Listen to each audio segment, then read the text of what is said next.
I'm Jeff Hunt. He's Bill Thorpe. Bill, is that you? I can't see the mask. I'm Batman. It's a mask I want to wear. News Talk 710K in U.S. in Denver. And proudly waking up with AM 1460 and FM 101.1, The Answer in Colorado Springs. All along the Front Range, this is the Jeff and Bill Show. And if you're tuning in from the Springs, wondering what's up, well, the Jeff and Bill Show is Colorado's right, left, center debate show. And it's definitely going to be on full display on this issue. Judge blocks California's ban on federal agents wearing masks, but requires badges be clearly seen. On Monday, U.S. District Judge Christina Snyder blocked California from enforcing the No Secret Police Act against federal officers banning on-duty facial coverings. Amid outrage over masked federal immigration enforcement, State Senator Scott Wiener, he's a weirdo, by the way, and State Senator Jesse Araguin introduced SB 627 to boost transparency after criticism of unmarked vehicles. In the same order, the court upheld the No Vigilantes Act requiring visible ID for enforcement while declining the federal government's injunction request. The court set February 19th as the effective date and appealed deadline, and the Los Angeles County Sheriff's Department and Los Angeles Police Department said they will not enforce the January 8th ordinance until courts decide. The judge left open the possibility of future legislation to ban facial coverings for all law enforcement, and State Senator Scott Wiener said he would immediately introduce new legislation to include state police as well. What do you think of this?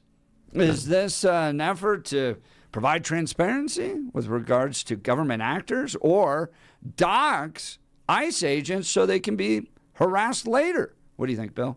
I'm not in favor of the ICE agents wearing masks, but I'm not opposed to people wearing masks. And I want to tell the story to some of our new listeners, The Answer in Colorado Springs, to understand some of the differences between Jeff and I.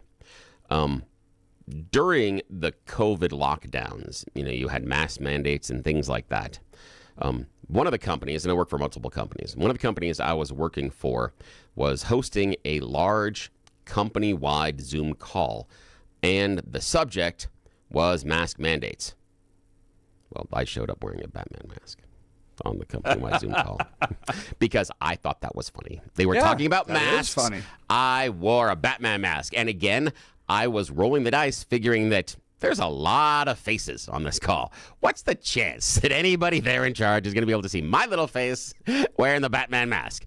So that's kind of how I'm wired. Jeff is the rock-ribbed conservative. I'm a little more unaffiliated and sometimes unmoored from reality at times. But, we have a lot of fun. For me, this is where public policy becomes almost like a mathematical equation. Yeah, interesting. And there has to be give on the other side. The reason, from my perspective, ICE agents are wearing masks is because harassment's up. Intimidation, direct assaults against ICE agents are up. They're doxing them. They're seeking to intimidate them to quit ICE. This effort by the radical progressives in this country to, I'd say, outright harm ICE agents at this point requires their privacy for them to do their job effectively and keep their families safe. If the progressive left came here and said, hey, we want transparency when it comes to federal agents, and by the way, we're not going to intimidate, harass, or bully any of these ICE agents, then I'd say, okay, I might be willing to explore this because as a conservative, I like limited government, and I don't like masked police. Naturally, I have a challenge with that. But if you're going to be seeking to do this to harass, intimidate, and possibly even physically harm ICE agents and their families, then yeah, they have every right to protect their privacy from you lunatics. All right, where are you in the conversation? Jump in here, 303-696-1971, or text us on the Dan Caplis Law text line, 720-819-5115. Now is time for the news.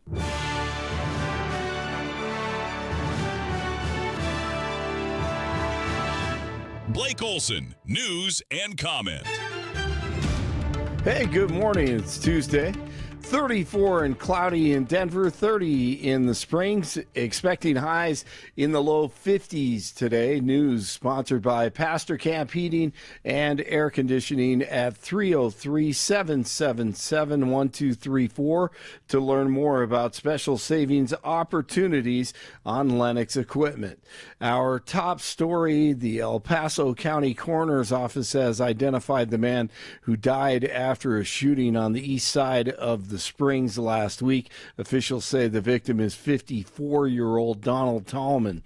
Police say no arrests have been made, but investigators believe all parties involved have been accounted for. Savannah Guthrie's mother remains missing today after the deadline to meet a purported ransom demand came and went on Monday. No payment had been made as of 5 o'clock Monday. Liz Kreutz. The FBI says it's not aware of any continued communication between the Guthrie family and suspected kidnappers. Law enforcement has not verified the authenticity of the ransom note sent to 3 news outlets last week, demanding $6 million worth of Bitcoin. Homeland Security officials headed to Capitol Hill today. Representatives from ICE, Border Protection, and Citizenship and Immigration Services will be in the hot seat when they testify before a House panel. The left will lose their minds, and the right needs to remind everyone of 2 words: resisting and obstructing. Thomas Massie and California Democrat Ro Khanna said they spent 2 hours viewing unredacted Epstein files Monday after they were available to lawmakers by the DOJ. They say the files contain the names of at least 6 people who are likely incriminated.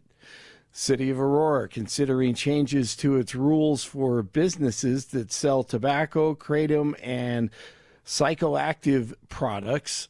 An ordinance that would create a $500 license for those businesses was discussed Monday during a city council work session. Other changes would include a requirement that those businesses locate at least 1,500 feet away from schools, and for smoke and vape shops to remain at least 2,000 feet apart.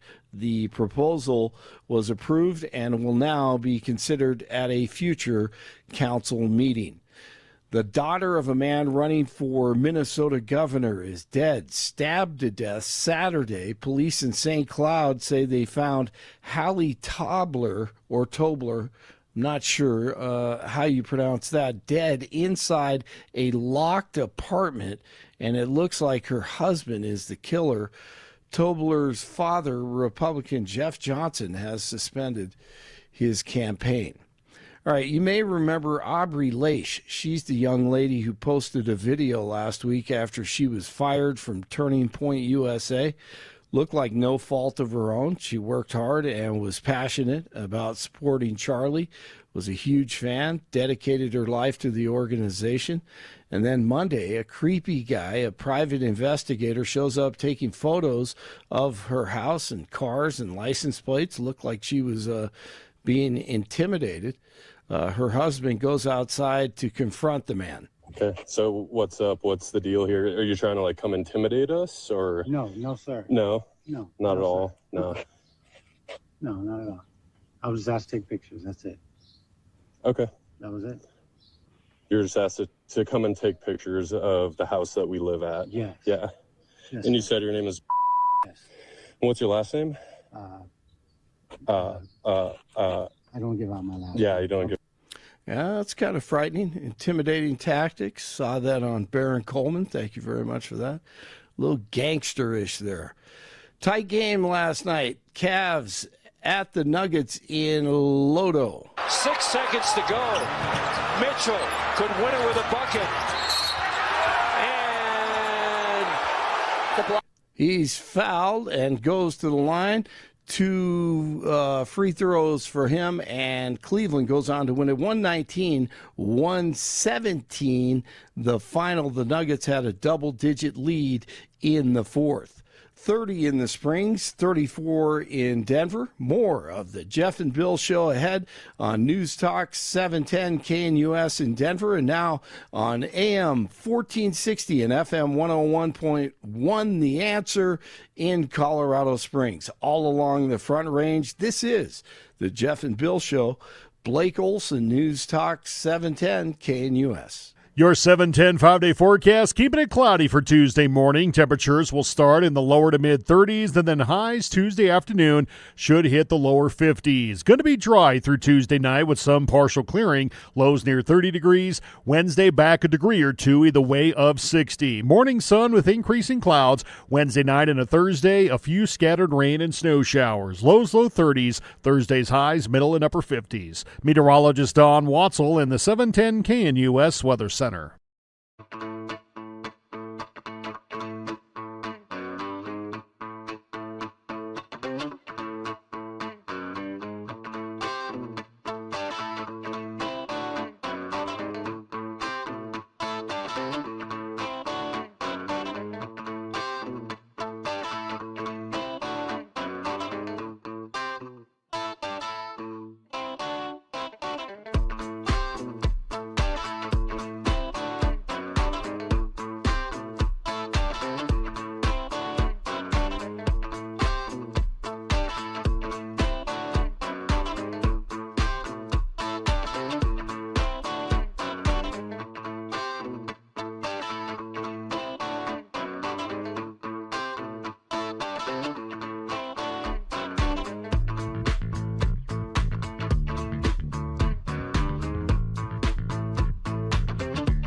My Trump administration scores a legal win against California mask ban for ICE.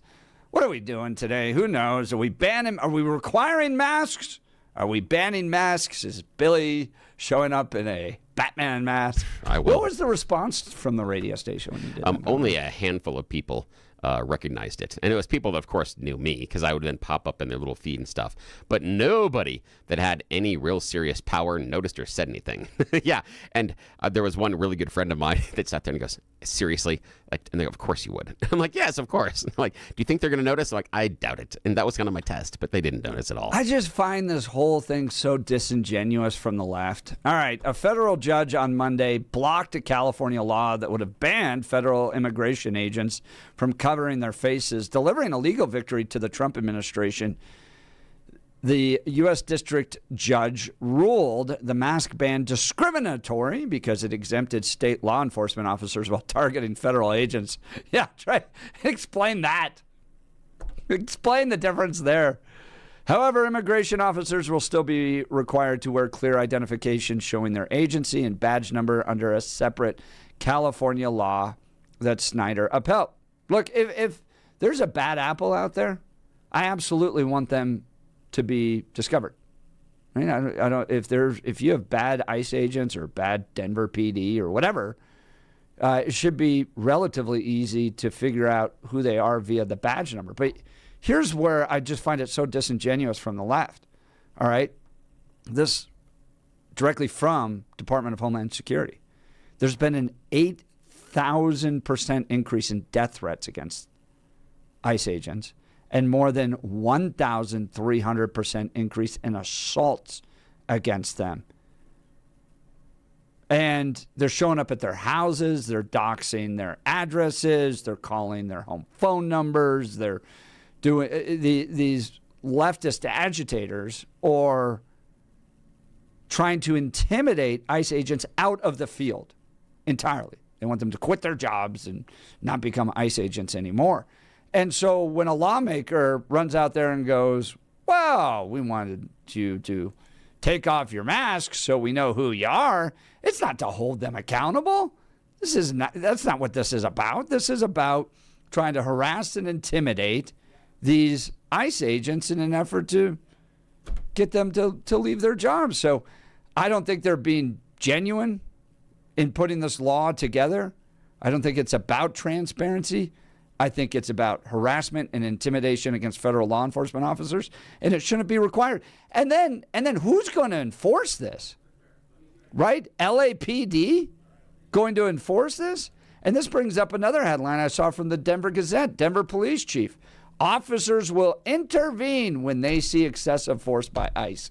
Yeah, right. Yeah, right. DPD's going to do that. They may get the order from on top. And define excessive force, by the way. They're wrestling with a illegal immigrant, trying to get him arrested. DPD's going to walk in and go, now, hold on, guys. Hold on. Yeah, I think there's a code among the blue here that it is not going to have DPD or LAPD chasing down ICE agents going, remove your masks. Be nice. Make sure you're not too tough there with the illegal immigrants. I don't think you're going to see it happen. Bill, what do you think of this effort? Well, I appreciate where the judge was drawing the line, that it was, you can't single out the ICE agents and then not have it also apply to local agents. Even though local law enforcement isn't wearing masks, that seemed to be the legal line. And that's fair. The idea that you can't have a rule for one group of law enforcement and a different rule for another group of law enforcement. I think absolutely they should be having identifiers based on who they're working with, and at least badge numbers, and also, I would say, last names on their uniforms. I understand the critique of the leftist agitators, but this is what we do. We now, and I'm saying we, using the royal we as Americans, decide who it is that we disagree with politically, and some of us decide to launch all sorts of doxing campaigns, spread stuff about them online. We issue death threats. Sometimes we even show up at houses with weapons and just ask Nancy Pelosi and what happened to her husband. There are other issues. There was a guy that came outside of Brett Kavanaugh's house in his neighborhood with firearms. This is not a one-sided thing. We have decided as an American society that if I don't like you politically, one of the easiest things to do, given the anonymity of the internet, is to dox you and to threaten you and to say that I'm going to kill you. Judges that were involved in all sorts of legal cases on both sides have talked about how they and their families get death threats. This is what happens. This is what we have decided. So for me, rather than say, oh my gosh, all these leftist agitators, no, we as a society have decided that this is okay. We as a society need to decide that it is not okay to keep doing this, or it is going to continue. It will absolutely continue. What do you think, though, of pitting local police against ICE officers? Well, I think that there may be the idea of a role there. Now, I would prefer to have local police officers local police officers providing some sort of security in some of those protest scenarios. I don't think that you need local officers there with ICE enforcement all the time. That seems to be duplicative based on resources. But I also would say that I'm hesitating, but I hesitate to say that, especially in instances like we saw with Alex Peretti, that local law enforcement would go, oh, absolutely. That's exactly what we would do as well. But we've seen that behavior in other cases. We've seen other fantastic behavior by law enforcement in 98% of the cases. But there are outliers out there where things like this happens. Elijah McClain is the one that I will put first and foremost on there. I still struggle, even people that are friends of mine in law enforcement, with the justification that there is no reported crime in the instance of Elijah McClain. He's walking down the road. The call the police have received is that there is a young black man who does have a mask acting weird, and they grab him inside of 60 seconds of getting out of the car, and they have him in a chokehold within 90. There was no reported crime. So are there instances where things go sideways rather quickly? Yeah. And that isn't the ICE officers. That's Aurora PD going there. So this happens. I guess what are we asking law enforcement to do here? Because on one hand, you have Mayor Mikey Johnston, remember, saying, I am going to send DPD to the county line, and we will prevent ICE from entering. I will have my Tiananmen Square moment. And he backs off all of that, and you're like, okay, so you are ready to start a civil war, Mayor Mikey? What did you expect DPD to do here? And then you got the current police chief saying officers will intervene when they see excessive force by ICE. Well, okay, in that situation that you described with Elijah McClain, I mean, I think if they're, I mean, what was the expectation? I guess because didn't he die of the ketamine? Yeah, but and part of that is, again, I don't want to go too far into it, but the ketamine was administered based on, in my opinion, inattentive evaluations by the EMTs that arrived, and also a huge misdiagnosis by the police. The police told the EMTs when they arrived that Elijah McClain was on something, that he was obviously on something because he was demonstrating superhuman strength. There was nothing in his system. He had no drugs, but the officers at the scene made an assumption, and that influenced the amount of ketamine and what was done there. So, but again, the expectation is that the officers should have backed off, not used so much force, right? So within 60 seconds, I don't think you can justify in any way, shape, or form based on what the report was that you get out and go kinetic. And all I'm saying is that I'm just saying that in these situations, things can go badly. You want another officer in that situation to tap the guy on the shoulder and go, let's take a break here. Let's chill out a little bit. I mean, do you expect the other officer to handcuff another officer? No. So when the DPD says officers are going to intervene when they see excessive force, are we going to start seeing DPD officers going hands-on with an ICE officer? I doubt it, but I have a feeling that it would be the idea of, if it is another department that is there and there are more eyes with badges watching, do you take the same approach? And what worries me about our current approach with ICE is this looks like the militarized police force that exists in almost every dystopian novel. The idea that you have internal police forces dressed up in wartime tactical gear, using weapons and sometimes tactics that are most found on the battlefield, and operating in some ways with impunity and anonymity.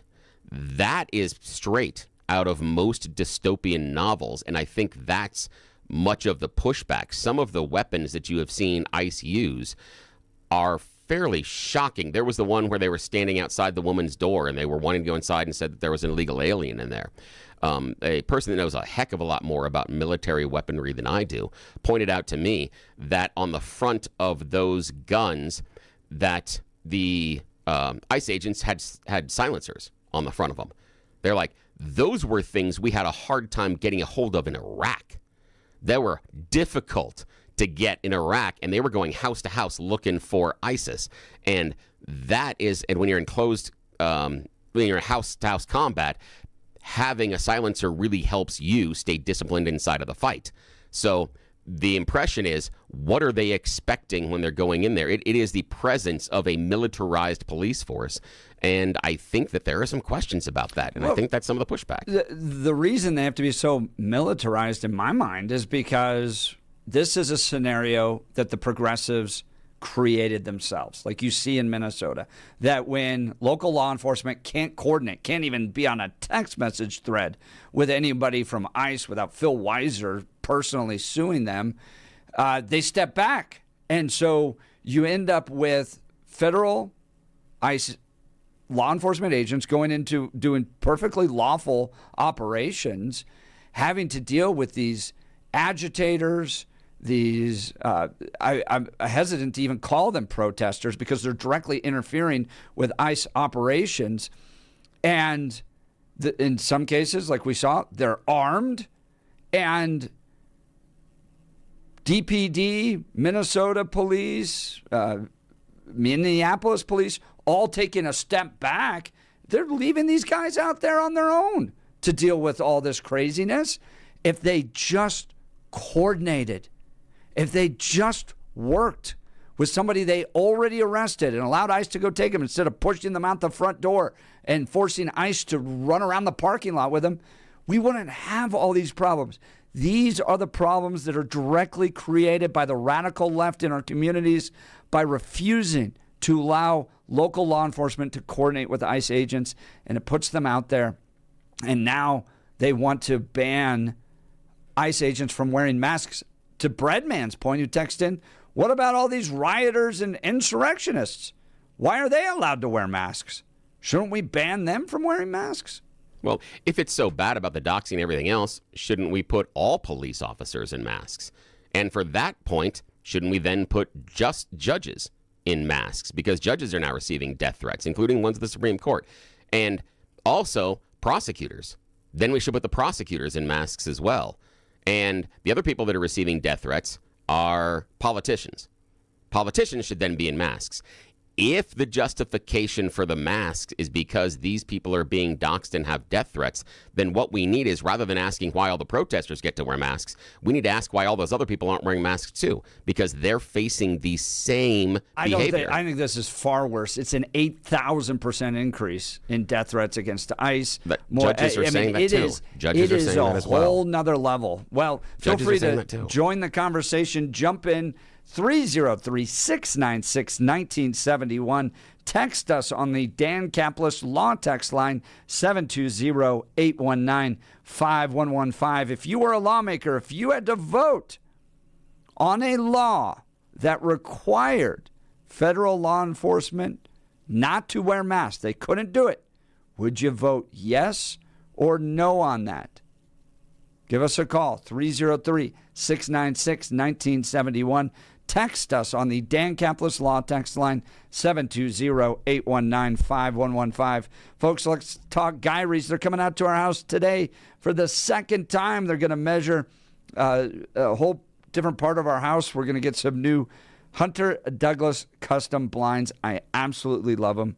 You got to go check out Guy Reese. They're all over the Denver metro area. We went to the one in Parker and got to sit down with the professional designer who showed us their incredible selection. I mean, more blind options and shade options than you could ever imagine. Hunter Douglas custom blinds, shades, and shutters. I was a little overwhelmed at first. I've never worked with a professional designer. We bought the cheap stuff online. It always broke. I got tired of it. So we sat down with a professional designer, and they walked us through everything, helped us find the perfect options to enhance the look and functionality of our home. So whether your curtains are clashing or you just want a fresh look, Guy Reese has the solutions for you. Their designers are experts who can help you with everything from window treatments to full room decor. But here's the best part, as I just mentioned. They offer a personalized in-home consultation. They'll come to you. They measure everything with lasers. It's awesome. Get the same expert advice we got in our home, right in your own home. Do yourself a favor. Get started today. Visit GuyReese.com to schedule your in-home consultation. That's GUIRYS.com. Go see the great people at Guy Reese. You'll be sure to thank me. All right, we will continue with your phone calls and texts. You're listening to the Jeff and Bill Show on News Talk 710, KNUS in Denver. And now, proudly on AM 1460 and FM 101.1, The Answer in Colorado Springs. All on the Front Range, this is the Jeff and Bill Show.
back to the Jeff and Bill Show. News Talk 710 KNUS in Denver. And now a big welcome to our new listeners on AM 1460 and FM 101.1, The Answer in Colorado Springs. All along the Front Range, this is Jeff and Bill. Text messages hot today as we discuss the latest ruling coming from California. They tried to keep all those federal agents from wearing masks. So I'm confused. What year is it? Okay, it's 2026. No masks. Same people that back in 2020, 21 wanted to force you to wear a mask, now forcing you not to. It seems like it's always about force with those folks. But is it good that we would require law enforcement officers to not wear masks? I get the limited government argument that we don't have police forces that hide behind their masks and oppress our people, but I don't think that's the point. I think the lawmakers want to expose who these officers are and allow their little stormtroopers out there that seem very happy to wear masks to dox, intimidate, harass, and try to force them out of even working for ICE anymore. This is from the Department of Homeland Security. There's been an 8,000% increase in death threats and more than 1,300% increase in assaults on ICE officers while they're trying to do their jobs. So these leftist agitators want to expose who these officers are, show up at their front doors, harass, intimidate, and it's at a level that I just don't think you're seeing with other police, prosecutors, judges, political figures. And so I just don't buy the justification from these lawmakers in California that it's all about accountability and limited government. No. You want to intimidate ICE, shut it down. Every chance you get, you complain about how terrible ICE is, and this is an effort to harass them. Could I make the argument on the other side that the intention of dressing them up in tactical gear and putting masks on them is to intimidate? That they then become the faceless arm of government enforcement? That what are you going to do about it? There is no recourse. You don't know who these people are. They don't even have identifiers on their jackets or on their person at times. So your recourse is nothing. So could it actually be functioning in part the other way too, as intimidation? We've seen officers walk up and taking video of people that are there in protests and then telling them they're now on a terrorist watch list. And we have reports of people being yanked from like TSA pre-check and other things because of that. So could this behavior also, on the other side, be a form of intimidation? Text messages hot coming in on this one. Is there another solution other than masking? Jay from Louisville just saying nope. That they're only necessary because of ICE actions, because these people are too cowardly to let it be known what they're doing. Being checkered, texting in, saying generally people enjoy significant degree of privacy performing their jobs, even in a courtroom. If they are getting doxxed, though, maybe they should be able to wear masks. But how far does that go? Or we just prosecute the people doing these threats. Yeah. The part is that if it is because if someone has to wear a mask because they're being doxxed, then if that's the justification, figure out how far down the line that goes. We've had reports of lawmakers getting death threats, judges, other law enforcement, prosecutors. Are all those people now supposed to be masked in order to prevent the doxing? I side with what Bean Checkered is saying and someone else in the text lines that maybe we start prosecuting all the people that are doing the doxing. Maybe that's the most effective tool. That if you say, issue a death threat to a judge, a lawmaker, an ICE agent, maybe that should be dealt with a little bit more severely than what we are doing with it now. Like I said, I would be open to that if that was the other side of the equation. But right now, these guys from Scott Wiener from California going to hold anybody accountable for doxing an ICE agent? He's cheering them on. All right, let's go to the phone lines. Frank and Evergreen. Good morning, Frank. You're on with Jeff and Bill. Morning. Hey, good morning. A couple quick things before Bill hangs up on me. The silencers have multiple purposes. They aren't just for silencing; they're also for accuracy, muzzle control, that kind of thing. So I think your friend Billy didn't do you a service. He should have told you more about that. Second thing is Frank, that let's stop there just for a sec. His comment was on the use of them inside of a civilian setting.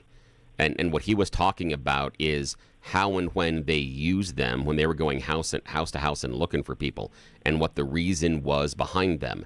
And he is saying that his reaction was this is a real step up in the militarization and the aggressive posture of the ICE agents because of the equipment they are using.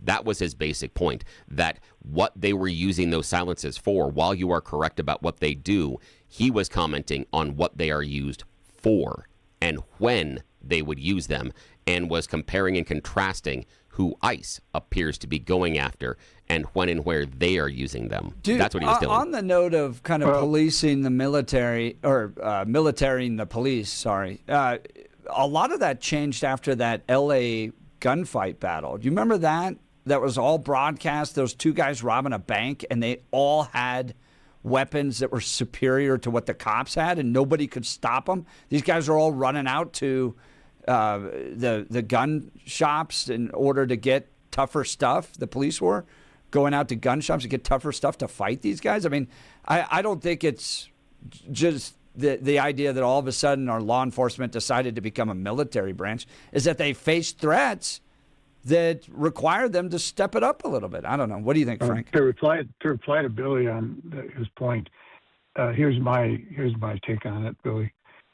Your friend was being political. He crossed the line from the technical use of purpose for a silencer, which is to silence the bullet, to have better muzzle control for better accuracy. I mean, we all want better accuracy, because if you're shooting at a criminal, you don't want to shoot the guy behind him. That's all I got to say about it. I mean, everything's political these days. And on that point, you had mentioned earlier, and to your credit, I guess to your credit, I don't know, not always, you seem to seek parity between when you say something bad about one side, you got to say something bad about the other, vice versa. And in the case you were talking about this morning, where you're saying, as a society, we're all more violent, that kind of thing, and that's not true. As a society, Democrats are more violent, and it's always been that way. I lived through the race riots of the 60s, Vietnam riots of the early 70s, 60s. Yeah, and let's go back to my specific examples, Frank. I'm going to stop you right there and we're going to go back to my specific examples before you start going with large stereotypes. One of the things that I brought up were judges, and specifically the judges that were involved in the Trump case. Those judges received dozens and dozens and dozens of death threats. And that was from MAGA. So I'm not going to play this. I'm not going to play this. The other side is so much worse game with you today, Frank. You and I can both. I'm talking about violence. I'm talking about the violence. I'm not playing this game with you, because you and I can go tit for tat with violence that one side has perpetrated based on politics on the other. We can go back and forth. We can go back and forth and back and forth and back and forth. And that doesn't accomplish anything, I have Frank. one last point. I'm not hanging up on you, Frank. I'm not, what's that? I'm not hanging up on you, but go ahead. Okay. So here's the thing, is that I'm talking about violence. Now, I'm not talking about a phone call or, those kind of things. I'm talking about actual violence. Like I said, I lived through the 60s and 70s, the race riots and Vietnam riots. And back in the good old days when, the two sides one side was pro-business, one side was pro-labor. And that was pretty much the extent of it. And when the labor unions went on strike, and the scabs came and drove the trucks, they would actually shoot them through the window. I'm talking about actual violence. I'm not talking about perceived violence where somebody leaves a message saying, I'm going to kill you. Now, that's wrong too. I agree. But I'm saying actual violence is at the purview of the Democrats. And you tell me if I'm wrong. Yeah, you're wrong. Can you expand on that, or? This is not. You're not going to like this. Jeff won't like this, and nobody listening to the show this morning will like this. But I will refer you to January 6th. Okay, so the Democrats were shot and killed an innocent veteran. I mean, was that, Did you watch anything else that went on that day, or is that the only thing that you are familiar with, Frank? To be honest, did you watch anything else? There was a lot of it that was televised on TV. There were people screaming, guys being crushed between doors. We watched a police officer get dragged down steps and beaten with a flagpole that had the American flag on it. To Frank's point, though, with regards to size and scope, is the violence on January 6th on par with the violence we saw during the Black Lives Matter riots? Oh, my goodness. No, there's no comparison. I mean, my brother-in-law lives in Kenosha, Wisconsin. Actually lives in Racine, but he was down there cleaning up the day after the riots in Kenosha, and there's no comparison. This is all Democrats doing this stuff, and not only that, but it's organized by the Democratic Party. They're paying these people to go do this. There we go. You're right. And there's no parity. You're right, Frank. And that's why, Frank. That's why we can ignore anything and any concerns that anybody else has that disagrees with Frank today on the Jeff and Bill show, because everybody that's on the other side is paid. They're not real people with real values. I never said everybody. They're just paid. That's what you said. You said the violent protesters are paid. So, Frank, we don't have to think about them. They're not even real people. They're just showing up for a job. This isn't a. We don't even have to understand what they're doing, or we don't have to acknowledge them at all. They're just violent paid protesters. It's just a job to them. I see how you see the world, Frank.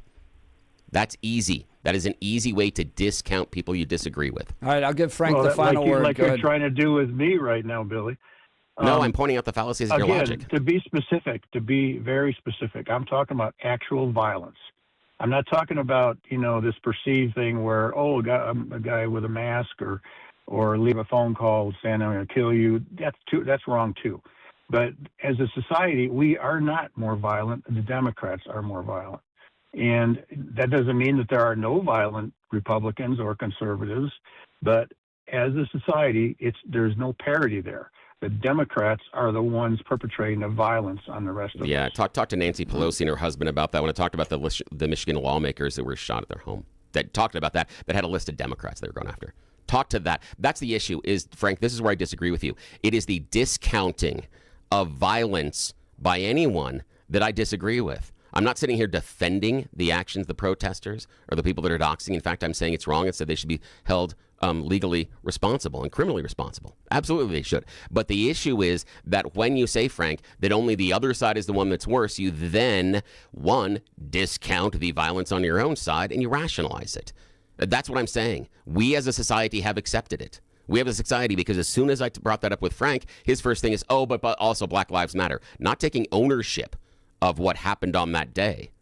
That's the problem when I say we have accepted it. That's the call that proves we have accepted it. It seems like we're justifying the reason for law enforcement to wear masks in light of all this violence. All right, let's talk the gun room, folks. There are some businesses in Colorado that aren't just stores, they're institutions. The gun room in Lakewood is one of them.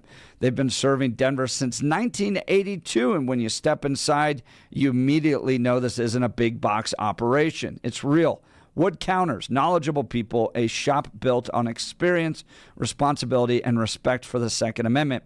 I love everything about this store.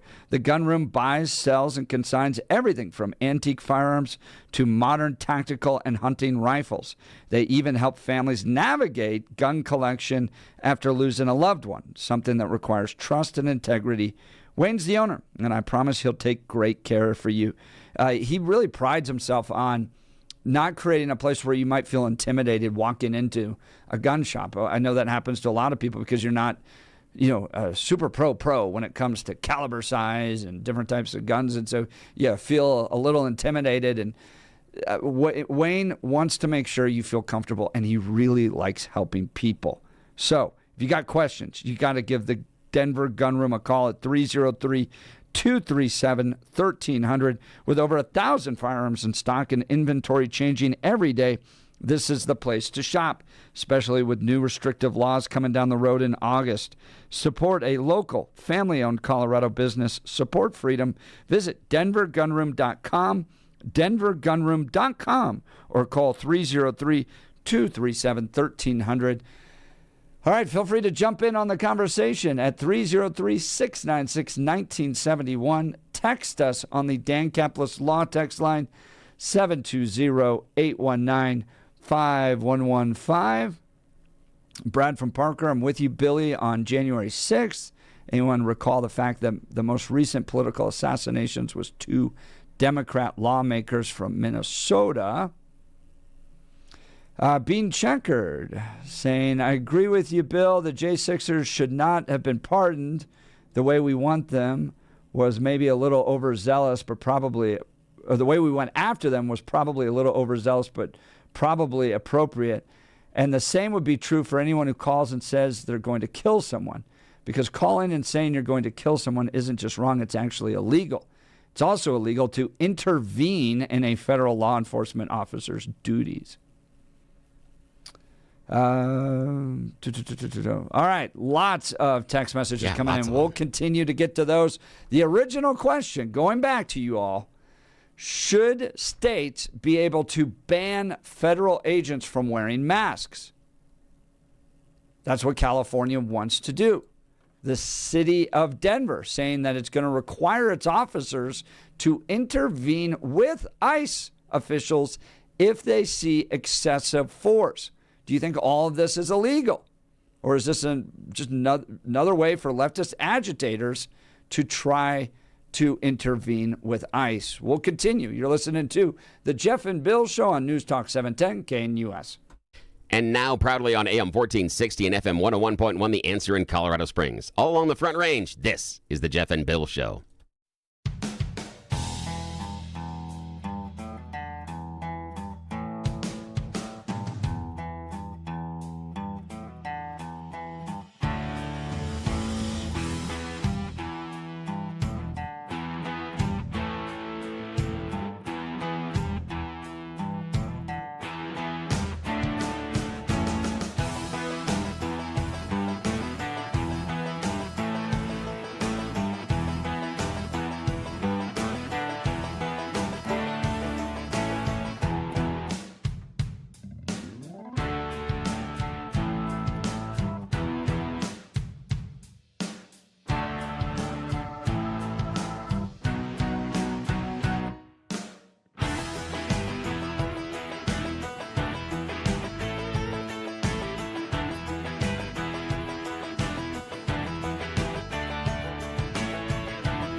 Welcome back to the Jeff and Bill Show. Boy, it is hot. 7537. Texting in. No on the last name requirement. What is wrong with a badge number and their names should be private?